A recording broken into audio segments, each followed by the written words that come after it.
नमस्कार साथियों, I study online के इस वर्चुअल प्लेटफॉर्म पर मैं अनिल सैनी आप सभी का एक बार फिर स्वागत करता हूं। तो अपना जो टॉपिक चल रहा था वो चल रहा था हेगेन फ्लो। हम चर्चा कर रहे थे हेगेन फ्लो की। हेगेन फ्लो पे हम डिस्कशन कर रहे थे। इसका मतलब था flow in circular pipe, flow in circular pipe. इस टॉपिक पे हम डिस्कस कर रहे थे, इसके ऊपर हम चर्चा कर रहे थे। और लास्ट जो अपनी इक्वेशन आई थी वो ये वाली इक्वेशन आई थी, जिसको हमने इक्वेशन नंबर 1 नाम दिया था। शायद यहाँ तक हम इस टॉपिक को कंप्लीट कर चुके थे या इसके थोड़ा और आगे कर चुके थे, वो इतना ध्यान में नहीं है, लेकिन जहाँ तक ध्यान में है कि हम यहाँ तक लास्ट रिजल्ट तक पहुँचे थे। आज थोड़ा और आगे बढ़ेंगे और इस हेगेन फ्लो को कंप्लीट करेंगे। तो उम्मीद करता हूँ कि सभी स्टूडेंट कंटिन्यू क्लासें अटेंड कर रहे हैं, ठीक है। और ये चीज़ आप जाहिर भी हो रही है कि आपने पढ़ना स्टार्ट कर दिया है, क्योंकि काफ़ी स्टूडेंट हैं जिन्होंने नोट्स डाउनलोड किए हैं। इसका मतलब ये हुआ कि पढ़ना चालू कर दिया है, मतलब सीरियस लेना आपने स्टार्ट कर दिया है। तो उम्मीद करते हैं कि सभी स्टूडेंट पढ़ रहे हैं, अच्छी तरीके से घर पे बैठे हैं, मज़े कर रहे हैं, सभी स्वस्थ है, बस यही आशा हम करते हैं। तो आज आगे बढ़ते हैं, हम चर्चा करते हैं अपने फ्लो इन सर्कुलर पॉइंट के ऊपर, ठीक है। तो फ्लो इन सर्कुलर जो पाइप थी उस पर हम चर्चा कर रहे थे। एक बार मैं दोबारा पीछे का थोड़ा सा रिपीट कर देता हूं।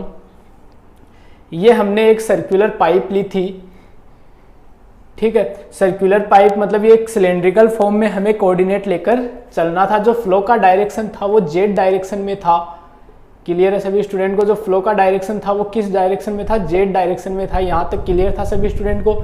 एक पाइप की जो रेडियस थी वो मैंने आर ली थी, ये भी क्लियर होगा सभी को, ठीक है। तो यहाँ तक हम पढ़ चुके थे। जो जेड एक्सिस थी उस डायरेक्शन में क्या था, ये फ्लो हो रहा था फ्लूइड का। क्लियर सभी स्टूडेंट को? यहाँ तक हम चर्चा कर चुके थे। और जो equation of continuity, equation of motion है, वो मैंने बताया था आपको ध्यान में रखनी है। उसमें हमने कुछ कंडीशंस यहाँ से निकाली थी, वो कंडीशन अपने यूज की थी। यूज करके हम इस रिजल्ट तक पहुंच चुके थे। तो यहां तक उम्मीद करता हूं किसी स्टूडेंट को कोई डाउट नहीं रहना चाहिए। देखो टॉपिक थोड़ा डेरिवेशन इसमें थोड़े बड़े हैं, काफी लेंथी डेरिवेशन है। कैलकुलेशन का पार्ट इसमें थोड़ा बड़ा रहता है, ठीक है। जो इक्वेशन निकालनी है, थोड़ी सी भी मिस्टेक हो जाती है तो पूरा हो जाता है। तो थोड़ा सा इरिटेटिंग सा भी ये लगता है, थोड़ा सा बोरिंग भी ये लगता है। तो इसमें ये ना सोचे कि होगा नहीं, जरूर होगा, कंप्लीट होगा, ठीक है। थोड़ा सा सब्जेक्ट अलग टाइप का है, पूरी फिजिक्स चलती है इसके अंदर। तो फिजिक्स का थोड़ा आप नॉलेज रखें, जिससे आपको समझने में और काफ़ी आसानी होगी। तो थोड़ा और आगे बढ़ते हैं और इसका हम अब देखना आगे मैं करूँगा इसका इंटीग्रेशन बाय इंटीग्रेशन। इसका इंटीग्रेशन करूँगा तो ये तो क्या हो जाएगा, वी जेड इक्वल्स टू ये 1/μ, ये dp अपॉन डी जेड, ये r स्क्वायर बाई 4, ठीक है, प्लस ये C1 log r plus C2। इसको मैं इक्वेशन नंबर 2 नाम दे देता हूं। तो यहां तक अपन शायद पढ़ चुके थे या इसके थोड़ा और आगे भी पढ़ चुके थे। अब हम इसकी निकालेंगे बाउंड्री कंडीशंस। बाउंड्री कंडीशंस, ठीक है, इस पे हम चर्चा करते हैं। सबसे पहले मैं इस इक्वेशन को देखता हूं और यहां से मैं बाउंड्री कंडीशन निकालना चाहूंगा। तो एक चीज ध्यान से देखना, जो लास्ट क्लास थी उस लास्ट क्लास में, इससे लास्ट जो हेगेन फ्लो वाली नहीं, इससे पहले जो फ्लो बिटवीन जो पैरेलल प्लेट्स के बीच में हम पढ़ रहे थे, उसके अंदर जो सेकंड नंबर केस था पॉइजन फ्लो। एक चीज मैं बता देता हूं, इसको हेगेन पॉइजन फ्लो भी बोलते हैं।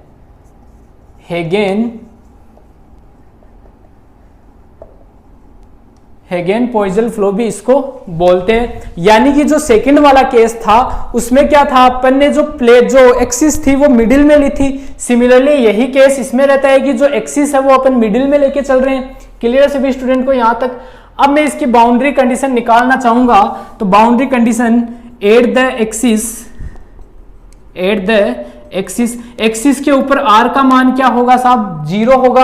अब r का मान 0 होगा तो इस dvz अपॉन dz dr का मान क्या होगा वो देखना एक बार। dvz अपॉन dr इसका मान क्या होगा? अब देखना at the axis of the point. Last class में जो उस पॉइजन फ्लो वाली क्लास में मैंने आपको विस्कोसिटी के बारे में बताया था कि किस प्रकार असंजक और ससंजक बल काम करते हैं, ये चीजें मैंने आपको वहां डिटेल में समझाई थी, ठीक है। वही प्रोसेस हम यहां लगाते हैं। तो हम जानते हैं कि यहां से जब नीचे आएगा वैसे जैसे जैसे जैसे क्या होगा, वेलोसिटी कम होती जाएगी और एक्सिस से ऊपर जाता जाएगा, तब भी इस सरफेस पे आते आते क्या हो जाएगी, वेलोसिटी जीरो हो जाएगी। यानी कि मैंने बताया था कि इस एक्सिस के ऊपर जो वेलोसिटी होगी वो क्या होगी, मैक्सिमम होगी। वेलोसिटी क्या होगी, मैक्सिमम। किस पे, इस एक्सिस पे क्या होगी, वेलोसिटी मैक्सिमम होगी, सर्वाधिक होगी। ठीक है, यानी कि इससे ज्यादा नहीं होगी। अब सर्वाधिक होने का मतलब मैं क्या कह सकता हूं कि ये कैसी हो गई, एक तरीके से कांस्टेंट ही हो गई, कि उससे ज्यादा तो हो ही नहीं सकती, सर्वाधिक हो गई। सर्वाधिक हो गई, फिर नीचे आएगी तब कम होगी, या ऊपर जाएगी तब कम होगी, अदरवाइज कम भी नहीं होगी। मतलब इस यहाँ क्या है, इसके ऊपर सर्वाधिक है, सर्वाधिक हो गई एक्सिस के ऊपर। अब सर्वाधिक होने का मतलब मैं क्या कह सकता हूं कि हम अवकलन गणित में पढ़ते हैं, जो डिफरेंशियल मैथमेटिक्स है उसमें पढ़ते हैं कि अगर कोई चीज कांस्टेंट है, उस कांस्टेंट का हम अवकलन करते हैं तो वो वैल्यू हमें क्या मिलती है, जीरो मिलती है। तो यहाँ Vz मेरे पास कैसा है, सर्वाधिक है, मैक्सिमम है, या ये कह दो कांस्टेंट है। तो इस कांस्टेंट का जब मैं अवकलन करूंगा तो मुझे ये वैल्यू क्या मिलेगी, जीरो मिलेगी। ये चीज समझ में आई सभी स्टूडेंट को। तो एट द एक्सिस मतलब एक्सिस के ऊपर आर का मान तो क्या हो गया, जीरो हो गया। यहाँ के ऊपर आर का मान जीरो हो गया, तो मैं क्या कह सकता हूँ, dvz upon dr equals to क्या होगा, जीरो होगा, क्योंकि वेलोसिटी यहाँ क्या होगी, कांस्टेंट होगी, मैक्सिमम होगी। तो मैं क्या कह सकता हूँ, इसका जो अवकलन होगा वो क्या होगा, जीरो। अब यहाँ पे अगर थोड़ा सा डाउट हो तो मैं एक चीज और क्लियर कर देना चाहता हूँ, एक तरीके से और समझना इस चीज को कि r बराबर जीरो, r बराबर जीरो का मतलब हो गया एक फिक्स दूरी हो गई। ठीक है, r बराबर जीरो का मतलब एक फिक्स दूरी हो गई। ठीक है, चाहे वो जीरो हो, वन हो, टू हो, कुछ भी हो, एक फिक्स दूरी हो गई, फिक्स दूरी हो गई।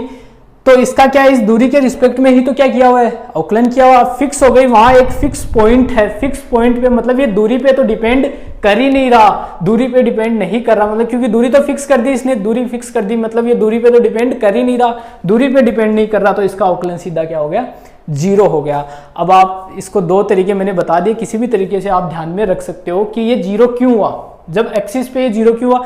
तो सीधा ध्यान रखना, एक्सिस पे Vz कैसा होगा, मैक्सिमम होगा, ऊपर जाएगा तब कम होगा, नीचे आएगा तब कम होगा, ज्यादा तो होगा ही नहीं। ठीक है, क्योंकि मैक्सिमम हो गया एक्सिस के ऊपर, तो मैक्सिमम का मतलब कांस्टेंट, या ये मान लो इस एक्सिस के ऊपर ये कैसा रहेगा, कांस्टेंट रहेगा। और कांस्टेंट का जब भी आप अवकलन करते हो तो वो वैल्यू आपको क्या मिलती है, जीरो मिलती है।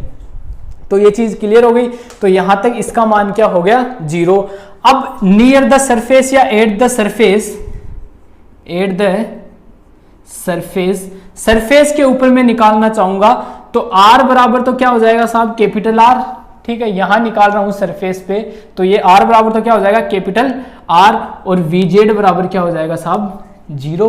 क्योंकि मैंने बताया था वही पॉइजन वाली इक्वेशन में, पॉइजन फ्लो जब पढ़ा था उसमें कि जैसे जैसे ये ऊपर जाता जाएगा वेलोसिटी कम होती जाएगी, और यहाँ पहुंचते ही वेलोसिटी क्या हो जाएगी, जीरो। यानी कि सरफेसेज के ऊपर वेलोसिटीज क्या रहती है, जीरो रहती है। क्यों रहती है, वो विस्कोसिटी वाला सिस्टम मैंने आपको बताया था उस क्लास में। अगर किसी ने नहीं लिया क्लास तो वहां पर वो क्लास जरूर अटेंड करे। अब देखना ये दोनों इक्वेशन देखना, यूजिंग बाय बाउंड्री कंडीशंस, या फिर एक चीज और देखना, मैं यहां से आपको एक चीज समझाना चाहूंगा।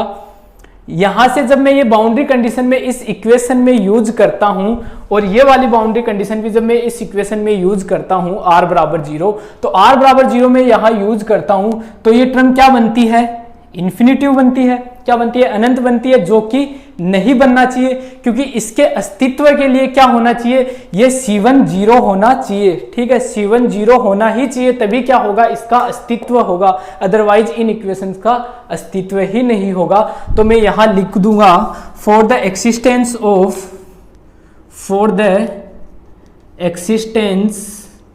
Of equation first and second, C1 must be zero.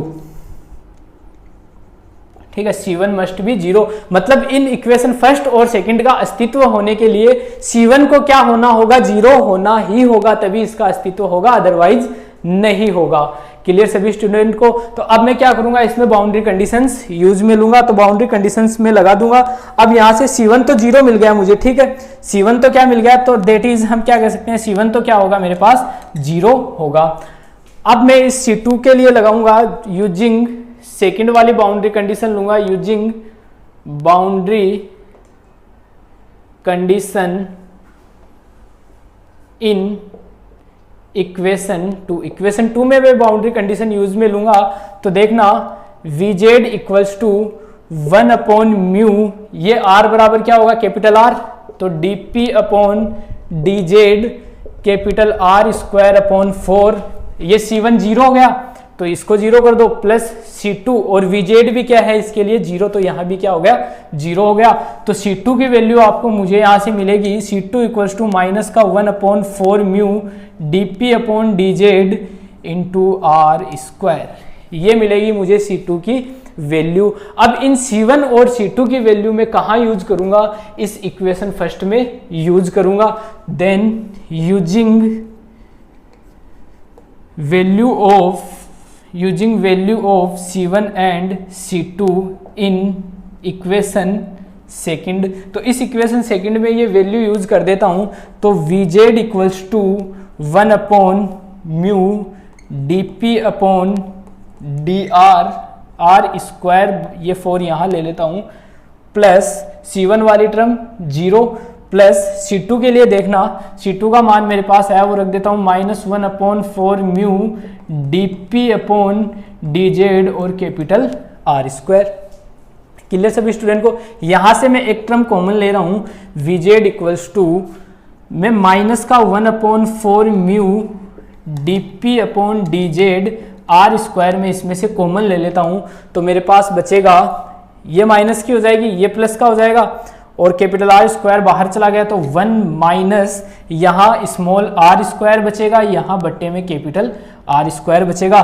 तो Vz की वैल्यू मेरे पास ये यहाँ आ चुकी है।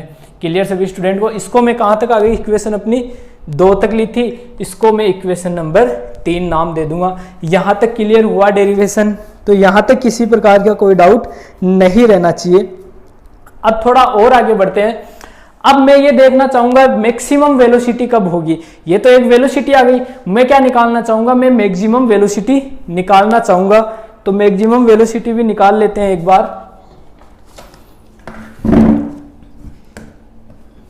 तो देखना मैक्सिमम वेलोसिटी के लिए तो यहां वाला चीज सभी को समझ में आई होगी।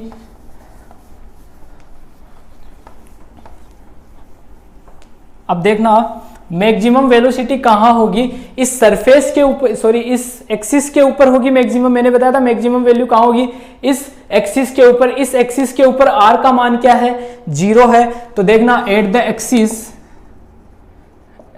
एक्सिस ऑफ द पाइप, इस पाइप के एक्सिस पे बात करते हैं तो वेलोसिटी हमें क्या मिलेगी, मैक्सिमम मिलेगी। तो Vz maximum equals to r का मान 0 हो जाएगा तो ये टर्म पूरी 0 हो जाएगी। वो क्या मिलेगा 1 upon 4 mu dp upon dz into R square. इसको चाहो तो R square upon 4 mu dp upon dz इस प्रकार लिख सकते हो। ये क्या मिला आपको, Vz मैक्सिमम की वैल्यू मिल चुकी। तो ये क्या हो गई आपकी मैक्सिमम वेलोसिटी यहाँ पे आ चुकी है। ठीक है, अब मैं बात करता हूं, मैं ये प्रेशर ग्रेडियंट निकालना चाहूंगा। ठीक है, मैं ये प्रेशर ग्रेडियंट निकालना चाह रहा हूं। तो इसके लिए देखना प्रेशर ग्रेडियंट निकालने के लिए, प्रेशर ग्रेडियंट मतलब दाब प्रवणता। ठीक है, तो देखना ये मेरे पास पाइप आपको दी हुई है। ठीक है, ये पाइप आपको दी हुई है। ठीक है, यहां से देखना ये इस डायरेक्शन में फ्लो बह रहा है। ठीक है, जेड डायरेक्शन में। यहां से मैं क्या करता हूं, इसमें छोटे छोटे क्रॉस सेक्शन ले लेता हूं एक। ठीक है, ये क्रॉस सेक्शन मैंने ले लिया। क्रॉस सेक्शन का मतलब मैं ये कहना चाहूंगा कि ये पाइप बहुत छोटे छोटे बहुत सारी रिंग से जोड़ के बना हुआ है। ठीक है, मतलब ये बहुत सारी रिंग है, इनको आपस में जोड़ के क्या बना दिया, ये पाइप बना दी। ठीक है, काफी सारी रिंग्स को आपस में जोड़ के एक पाइप का निर्माण कर दिया, ये एक पाइप बना दी। ठीक है, अब मैं क्या करता हूं, इस पाइप में मुझे प्रेशर ग्रेडियंट निकालना है तो मैं उसके लिए क्या करता हूं, कोई भी 2 रिंग ले लेता हूं या क्रॉस सेक्शन जिसको बोलते हैं वो ले लेता हूं। एक क्रॉस सेक्शन ये हो गया मेरे पास। ठीक है, एक क्रॉस सेक्शन ये हो गया। ठीक है, ये रिंग मान लो या क्रॉस सेक्शन मान लो, एक ही बात है। ठीक है, ये मैंने क्रॉस सेक्शन ले लिए। अब मैं मान लेता हूं इस पहले वाले क्रॉस सेक्शन पे जो दाब है, प्रेशर है, वो P1 है और ये इस दूसरे वाले का दाब क्या है, P2 है। ठीक है, मतलब पहले वाले क्रॉस सेक्शन पे मैंने जो प्रेशर लिया है वो क्या लिया है, P1 लिया है और सेकंड वाले जो क्रॉस सेक्शन है उस पे मैंने क्या लिया है, प्रेशर P2 लिया है। क्लियर सभी स्टूडेंट को। अब आगे बढ़ते हैं और इसके लिए प्रेशर ग्रेडियंट निकालते हैं, और दोनों के जो बीच की डिस्टेंस है, इन दोनों के बीच की डिस्टेंस वो मैं ले लेता हूं कैपिटल एल। तो क्लियर सभी स्टूडेंट को यहां तक? कैपिटल एल मैंने यहां ले ली, ठीक है। अब जो प्रेशर ग्रेडियंट क्या कहता है साहब? प्रेशर ग्रेडियंट, ठीक है, यानी कि दाब प्रवणता, वो क्या है आपके पास? dp upon dz equals to, तो प्रेशर ग्रेडियंट कहता है कि दाब का अंतर, मतलब दाबांतर, जैसे विभव पढ़ते हो आप फिजिक्स में, मतलब अब तो नहीं पढ़ते लेकिन कोई जमाने में पढ़ते थे, एक दौर था जब फिजिक्स भी पढ़ते थे, ठीक है। तो फिजिक्स में आप विभव पढ़ते थे, अगर किसी को ध्यान में आ रहा हो तो विभव के लिए हम जब विभव अंतर निकालते थे या विभव प्रवणता जब निकालते थे, तो विभव प्रवणता हम किस प्रकार निकालते थे कि जो विभवांतर है, ठीक है, विभवांतर मतलब जो दो विभव का अंतर है उसके बीच में उन दोनों की लंबाइयों का क्या करते थे?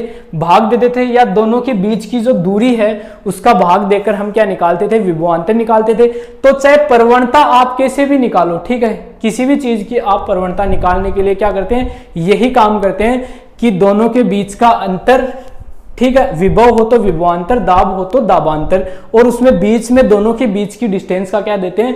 भाग देते हैं। यहां मैं क्या निकाल रहा हूं? Pressure gradient. प्रेशर ग्रेडियंट निकाल रहा हूं तो दोनों के बीच जो प्रेशर का अंतर है, एक वाले पर P1 है, दूसरे वाले पर P2 है, तो ज्यादा किस पे होगा? हमें पता है P2 पे होगा, ठीक है, दाब ज्यादा किस पे होगा? P2 पे। तो P1 माइनस P2, दोनों का अंतर क्या होगा? P2 माइनस P1, और इसमें क्या करते हैं? दोनों के बीच की दूरी का भाग देते हैं, वही क्या होता है? अपने प्रेशर ग्रेडियंट होता है। ये चीज आपने पढ़ी होगी, नहीं पढ़ी तो आज आप पढ़ लो इस चीज को। अब मैं इस प्रेशर ग्रेडियंट का मान निकालता हूं इस इक्वेशन में वैल्यू पुट करके, ठीक है, इसमें कर रहा हूं, 3 तक आ गई थी, इसको इक्वेशन नंबर 4 नाम दे देता हूं। Put the above value in equation 4। Equation 4 में मैं ये वैल्यू पुट करता हूं तो Vz maximum equals to minus R square upon 4 mu, इसका मान क्या आपके पास? P2 minus P1 upon L, minus common ले लेता हूं तो Vz maximum equals to R square upon 4 mu and P1 minus P2 upon L। इसको मैं कहाँ तक आ गई? इक्वेशन 4 तक, इसको मैं इक्वेशन नंबर 5 नाम दे देता हूँ। तो यहाँ तक क्लियर होगा। ये किसकी वैल्यू आ गई अपने पास? ये Vz मैक्सिमम की वैल्यू अपने पास आ चुकी है, यानी कि मैक्सिमम वेलोसिटी अपने पास आ चुकी। अब आगे और निकालते हैं, देखना।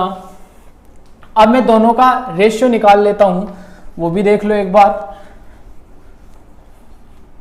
ठीक है। यहाँ से देखना। अब मैं क्या करता हूं, यहां पे जो अपनी एक इक्वेशन नंबर 4 थी, Vz मैक्सिमम, वो 4 थी या 3 थी वो पता नहीं, minus R square upon 4 mu dp upon dz, मतलब ये वैल्यू पुट करने से पहले जो आपके पास इक्वेशन थी वो ये वाली थी, और इससे जस्ट पहले जो आपके पास इक्वेशन थी वो थी Vz equals to minus R square upon 4 mu dp upon dz 1 minus small R square upon capital R square. ये दो इक्वेशन थी।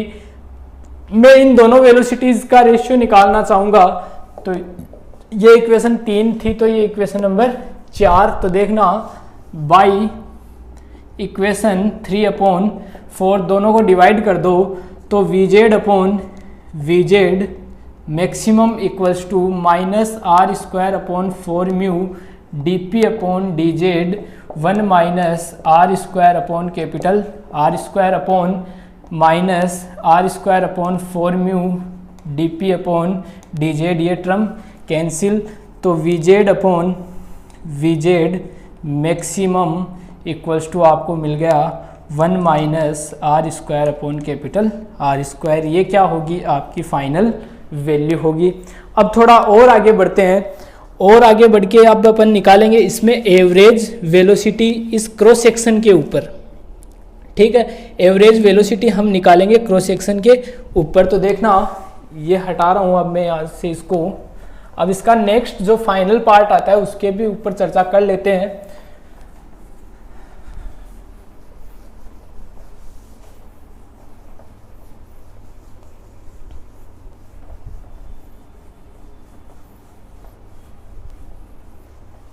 अब देखना एवरेज वेलोसिटी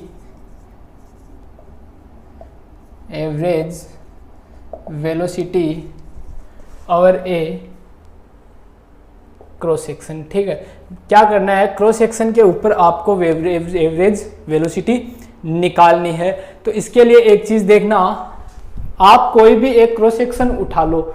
ठीक है, मैंने ये क्रॉस सेक्शन एक उठा लिया। ठीक है, ये किस टाइप से, मैंने आपको बताया था ये रिंग टाइप की है। ठीक है, ये किस टाइप की है, ये रिंग टाइप की है। क्लियर है सभी स्टूडेंट को, जिसकी रेडियस में स्मॉल आर ले लेता हूं और इसकी ये जो मोटाई है वो मैं डी आर ले लेता हूं। ठीक है, अब एक चीज देखना, जब आप इसको खोलते हो इस रिंग को, ठीक है, इस रिंग को जब खोलोगे तो आपकी ये इस प्रकार से एक शेप बनेगी। ठीक है, ये इस प्रकार से आपकी शेप बनेगी। ठीक है, यानी कि ये क्या हो गया, एक रेक्टांगुलर हो गया। ये क्या हो गया, रेक्टांगुलर। ठीक है, कहने का मतलब आयत हो गया। ठीक है, आयत का क्षेत्रफल क्या कहता है आपको, लंबाई गुणा चौड़ाई, यानी कि L इंटू बी। तो देखना लेंथ इसकी कितनी हो जाएगी, ठीक है, 2 पाई आर। लेंथ कितनी हो जाएगी, 2 पाई आर। ठीक है, क्योंकि रेडियस मैंने आर ली थी तो ये टोटल लेंथ ही तो हो गई। ठीक है, यानी कि परिधि। ठीक है, परिधि कितनी होती है, 2 पाई आर इंटू ये चौड़ाई, ये कितनी है इसकी डी आर। क्लियर है। अब आगे देखना, मैं क्या निकालूंगा, एकांक वेलोसिटी निकालना चाहूंगा। ठीक है, एकांक वेलोसिटी, टोटल वेलोसिटी कितनी है, वीजेड है। टोटल वेलोसिटी कितनी है, वीजेड है। इसमें अगर मैं इस टोटल जो एरिया है उसका डिवाइड कर देता हूं, यानी कि पाई आर स्क्वायर से, तो मेरे पास क्या आ गई है, एकांक वेलोसिटी आ गई। ठीक है, इसको मैं इंटू मल्टीप्लाई कर देता हूं 2 पाई आर इंटू डी आर, तो मेरे पास इस क्रॉस सेक्शन की क्या आ जाएगी, वेलोसिटी आ जाएगी।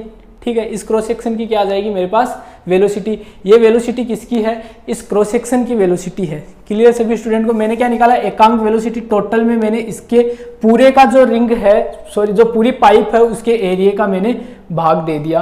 क्लियर सभी स्टूडेंट को। फिर मुझे इस क्रॉस सेक्शन की निकालनी है, तो इसकी इस एरिया से मैंने क्या कर दिया, मल्टीप्लाई, तो मेरे पास इसकी पूरे की क्या आ गई, वेलोसिटी आ गई।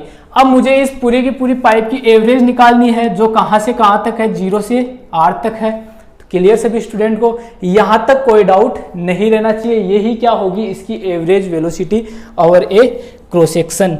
ठीक है, अब यहां से आगे बढ़ते हैं और यहां से क्या करोगे आप, Vz की वैल्यू रख दो। Vz की वैल्यू आई थी अपने पास, देखना, जो Vz अपॉन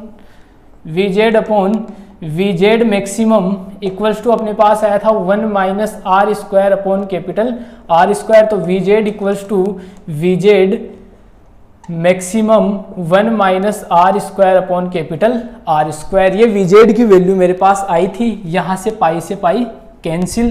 तो देखना 0 से r, ठीक है, और इस Vz की वैल्यू में यहां पुट कर देता हूं, तो Vz maximum 1 minus small R square upon capital R square, फिर 2r dr upon capital R square. अब जो कांस्टेंट है उसको मैं बाहर निकाल लेता हूं, तो देखना Vz मैक्सिमम अपॉन, ये 2 कांस्टेंट है तो 2 ऊपर, ये आर स्क्वायर। ठीक है, इस r को अंदर मल्टीप्लाई कर देते हैं, तो r minus R cube upon R square और डी आर, और लिमिट 0 से r। क्लियर सभी स्टूडेंट को। अब आगे देखना 2 Vz maximum upon R square. आगे देखना यहाँ से इसका इंटीग्रेशन करता हूँ, तो आर स्क्वायर बाई 2 माइनस, ठीक है, ये r की पावर 4 अपॉन 4 आर स्क्वायर 0 से r। लिमिट अप्लाई करता हूँ मैं इसके ऊपर, तो 2 Vz maximum upon R square, ये capital R square by 2 minus capital R की पावर 4 4 आर स्क्वायर। ये लिमिट अप्लाई हो गई, ये 2 पावर कैंसिल हो जाएगी, यानी कि 2 Vz maximum upon R square. यहाँ से देखना आपके पास बचेगा R square by 2 minus R square by 4। Clear सभी स्टूडेंट को। यहाँ से 2 Vz maximum upon capital R square बट्टे 2 माइनस आर स्क्वायर बट्टे 4, क्या बचेगा आपके पास यहाँ से r²/4 बचेगा। ठीक है, आपने क्या किया, आधे में से 1/4 भाग को घटाया तो आपके पास क्या बचेगा, 1/4 भाग बच जाएगा। क्लियर सभी स्टूडेंट को। यहाँ से देखना r² से r² कैंसिल, 2 से ये 2 कैंसिल, तो आपके पास आएगा 1/2 VZ मैक्सिमम। ये क्या होगी, इसकी एवरेज वेलोसिटी होगी। यानी कि हर एक क्रॉस सेक्शन के ऊपर वेलोसिटी कितनी होगी, एवरेज वेलोसिटी का मतलब हो गया इसकी हर एक क्रॉस सेक्शन पर, मतलब ये बहुत सारे क्रॉस सेक्शन है, ठीक है, हर एक के ऊपर कितनी होगी, 1/2 VZ मैक्सिमम। मतलब ये क्या है, इसकी एवरेज वेलोसिटी है, औसत वेलोसिटी है। क्लियर है सभी स्टूडेंट को। तो ये हमने क्या निकाली, क्रॉस सेक्शन के ऊपर औसत वेलोसिटी हमने निकाली है। किस प्रकार से निकाली है, ये पूरा मैंने एक क्रॉस सेक्शन उठाया था, उसको खोला था, ठीक है, वहां से उसका एरिया हमने निकाला, ठीक है, फिर एरिया को क्या किया अपन ने, उसके एकांक वेलोसिटी से गुणा किया। पूरी निकालने के लिए फिर मैंने क्या किया, उसकी लिमिट ले ली 0 से r तक जहां तक थी, ठीक है, फिर इसका इंटीग्रेशन किया। इंटीग्रेशन करने के बाद जो भी वैल्यू मिली वो मुझे क्या मिलेगी, इसकी एवरेज वेलोसिटी मिलेगी। तो यहाँ इस टॉपिक के साथ, इस लास्ट एवरेज वेलोसिटी के साथ आपका जो हेगेन-पोइजल फ्लो है, हेगेन, इसको हेगेन-पोइजल इक्वेशन भी बोलते हैं, ध्यान रखना, ठीक है, हेगेन-पोइजल इक्वेशन भी इसको बोलते हैं, या फ्लो इन सर्कुलर पाइप ये भी बोलते हैं, या सिर्फ हेगेन फ्लो भी बोलते हैं, या हेगेन-पोइजल इक्वेशन भी इसको बोलते हैं। ठीक है, तो 4-5 नाम इसके हैं, वो किसी भी नाम से एग्जाम में आपको क्वेश्चन पुटअप कर सकता है और किसी भी चीज तरीके से आपको इस क्वेश्चन को पूछा जा सकता है। तो उम्मीद करता हूं कि सभी स्टूडेंट को यहां तक का कंप्लीट मैटर समझ में आया होगा। एक टॉपिक और आपका यहां पे फ्लूइड का कंप्लीट होता है इस यूनिट का। इसके नेक्स्ट आगे जो पार्ट में पढ़ेंगे अपन, वो पढ़ेंगे कॉन्सेंट्रिक सिलेंडर्स, उसके ऊपर हम चर्चा करेंगे। तो उसके लिए मैं थोड़ी सी चीजें आपको बता देता हूं कि वही इक्वेशन ऑफ मोशन काम में आएगी, वही इक्वेशन ऑफ कंटिन्यूटी काम में आएगी, लेकिन वहां किस में काम में आएगी, स्फेरिकल कोऑर्डिनेट में काम में आएगी। ठीक है, वहां हम काम में लेंगे स्फेरिकल कोऑर्डिनेट। सबसे पहले हमने कार्टेशियन कोऑर्डिनेट लिए, उसके बाद अपन ने सिलेंड्रिकल लिए, इसके बाद नंबर 3 पे हम कौन से काम में लेंगे, स्फेरिकल कोऑर्डिनेट काम में लेंगे। तो उसके लिए जो equation of motion, equation of continuity है, वो सारी की सारी क्या होगी, अलग होगी। तो मिलते हैं नेक्स्ट क्लास में उस टॉपिक के साथ, तब तक के लिए आपका दिन शुभ रहे, धन्यवाद।